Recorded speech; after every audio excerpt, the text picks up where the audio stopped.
Long, long ago, in the days before chocolate bars and candy shops, in a small jungle village nestled under high trees, there was a boy named Theo.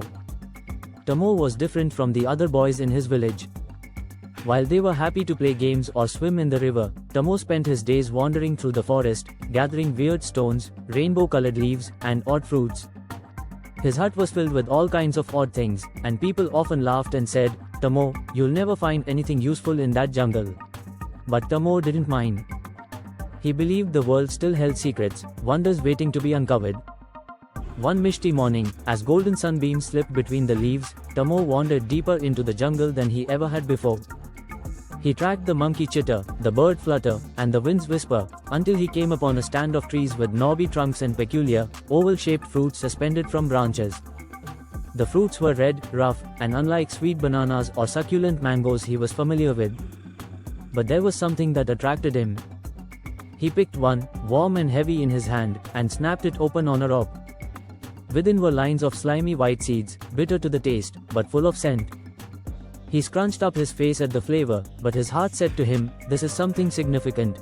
He gathered some of the pods and ran back to the village, crying out, "I discovered a new fruit." The villagers surrounded him, sniffing and prodding the bizarre pods. Some of them giggled. Others instructed him to dispose of them.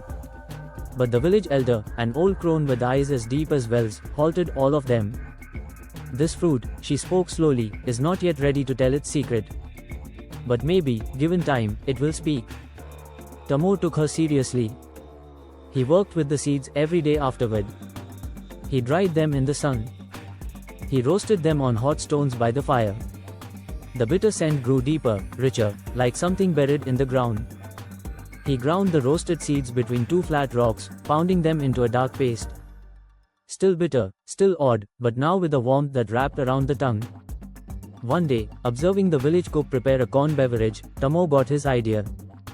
He inserted his paste into the hot, heavy drink, mixed in some honey and chili, such as the elders used in their ritual recipes, and tested it. It was something he had never known. Strong, warm, bitter and sweet, it brought life to his entire chest. "This," he breathed, "is something magical." He offered it to the elder to taste. Her eyes opened wide. "This is the heart of the earth," she whispered. "You have awakened it." The news spread rapidly. Soon, the entire village came to Theo's fire each night, expecting cups of his enigmatic dark brew. They referred to it as Whispertale, bitter water, and although it was bitter, it warmed the heart, made men and women feel courageous, and induced curious, marvelous dreams.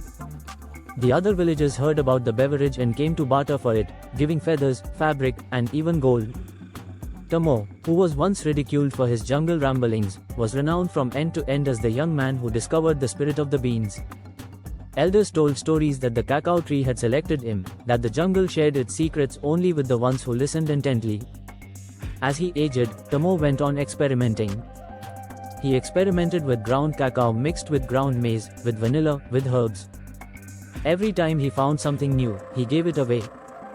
He explained that chocolate was to be a gift, a bridge between the earth and humanity. Years went by, and travelers from over the sea would arrive, with wide eyes at this peculiar beverage. They carried the beans away with them, and years later, the bitter beverage would be sweet, solid, creamy.